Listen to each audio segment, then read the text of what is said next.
নবীজির সাহাবীদের ইবাদত কেমন ছিল, ইবাদতের প্রতি তাদের কেমন ঝোঁক ছিল রে বাবা। আমার নবীর সাহাবী হযরতে তালহা রাদিয়াল্লাহু তাআলা আনহু প্রত্যেক দিন প্রত্যেক ওয়াক্তে আমার নবীজির পিছনে গিয়ে নামাজ আদায় করতেন। সুবহানাল্লাহ বলেন না।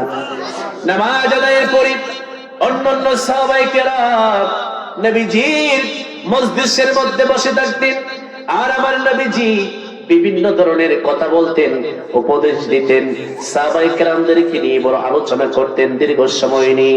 কিন্তু সকল সাহাবীরা আমার নবীজির মজলিসের মধ্যে বসলেও আমার নবীর সাহাবী হযরত তালহা রাদিয়াল্লাহু তাআলা আনহু নামাজ শেষ হওয়ার সঙ্গে সঙ্গে তিনি একটা দৌড় মেরে বাড়িতে চলে যাইতেন। সুবহানাল্লাহ। সকল সাহাবী নবীজির কাছে বসতেন, নবী আমার বিভিন্ন নসিহতমূলক কথা বলতেন, সাহাবায়ে কেরাম ওই নসিহতমূলক কথাগুলি মনোযোগ সহকারে শুনতেন। কিন্তু নবীর সাহাবী হযরত তালহা রাদিয়াল্লাহু তাআলা আনহু তিনি বসে না থেকে একটা দৌড় মেরে বাড়িতে চলে যাইতেন। অন্যান্য সাহাবায়ে কেরাম আমার নবীজির কাছে গিয়ে নালিশ করলেন, ইয়া রাসূলুল্লাহ, নবীজি, ও আমার নবীজি, আপনার সাহাবী তালহা প্রত্যেক ওয়াক্ত নামাজ আদায়ের পরে একটা দৌড় মেরে বাড়িতে চলে যায়। আমরা তো আপনার মজলিসের মধ্যে বসে থাকি, আপনি বিভিন্ন নসিহতমূলক কথা বলেন, আমরা নসিহতের কথাগুলি শুনি এবং বাস্তবে আমল করার চেষ্টা করি।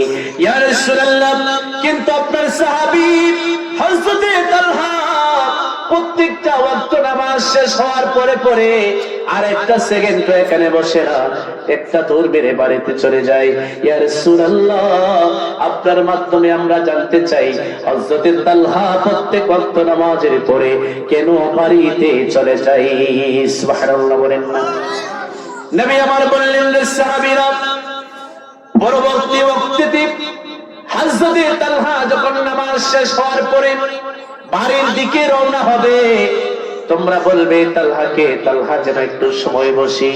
তাই হলো পরের দিন যখন পরের ওয়াক্তে যখন নামাজ শেষ করার পরে নবীর সাহাবী হযরত তালহা যখন বাড়ির দিকে রওনা হবে, আমার নবীর সাহাবায়ে কেরাম বললেন, রে তালহা, নবীজি বলেছেন তোমার সঙ্গে নাকি কি কথা আছে, জরুরি আলাপ আছে।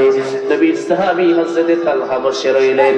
আমার নবী নামাজ শেষ করার পরে হযরত তালহা রাদিয়াল্লাহু তাআলা আনহুকে বলতেছে, এ তালহা, এ তালহা, প্রত্যেকটা সাহাবী নামাজ আদায় করার পরে আমার কাছে বসে আমি তাদেরকে বিভিন্ন নসিহতমূলক কথা বলি, আর তুমি কেন নামাজ আদায়ের পরে আমার এখানে বসো না, একটা দৌড় মেরে কেন বাড়িতে চলে যাও? হযরত তালহা রাদিয়াল্লাহু তাআলা আনহু উনি এই কথা শোনার পরে আমার নবীজি যখন প্রশ্ন করলেন, বাড়িতে তুমি প্রত্যেকদিন প্রত্যেক ওয়াক্ত নামাজের পরে কেন দ্রুত চলে যাও, আমাকে একটু কারণটা বলো।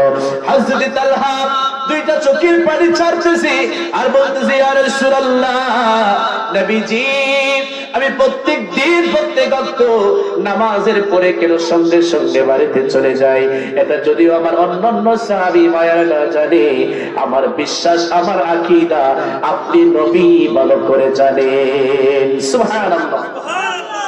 ইয়া রাসূলুল্লাহ, আমি বাড়িতে কেন চলে যাই, আমার অন্যান্য সাহাবায়ে কেরাম ভাইয়েরা যদিও না জানে, কিন্তু আমার বিশ্বাস আপনি ভালো করে জানেন।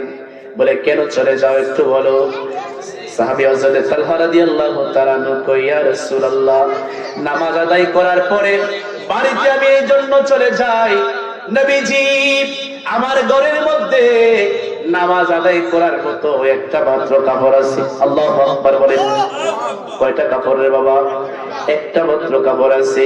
নবীজি, এই একটা কাপড় দিয়ে আমি এবং আমার স্ত্রী দুইজনে মিলে নামাজ আদায় করি। সুবহানাল্লাহ বলেন না।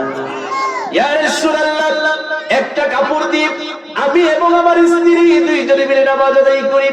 নবীজি, আমি যখন আপনার কাছে আসি নামাজ পড়ার জন্য, আমি তখন আমার স্ত্রীরে একটা পর্দার অন্তরালে রেখে চলে আসি।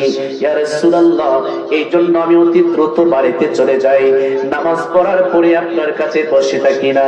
কারণ আমি নামাজ পড়ার সাথে সাথে দৌড় মেরে গিয়ে আমার স্ত্রীকে আমার এই কাপড়টা দিব, জামাটা দিব, আমার পরনের জামাটা আমার স্ত্রীরে পরাইয়া, আমার স্ত্রী পরিধান করিয়া আমার স্ত্রীও নামাজ আদায় করবে। সুবহানাল্লাহ। ইয়া রাসূলুল্লাহ, কিন্তু নামাজ পড়ে যদি আমি আপনার দরবারে মজলিসের মধ্যে বসে থাকি আর বাড়িতে যাইতে যদি আমার লেট হয়, দেরি হয়ে যায়, আমার স্ত্রীর নামাজটা তো কাজা হবে। এই জন্য আমি আপনার মজলিসে বসতে পারি না। কিন্তু মনে চায় গো আপনার নসিহতগুলি আমি শোনার জন্য, কিন্তু নবী গো আমার স্ত্রীর নামাজটা কাজা হয়ে যাবে বলে আমি আর বসে থাকি না, একটা দৌড় মেরে আমার বাড়িতে চলে যাই। বলেন সুবহানাল্লাহ। একটা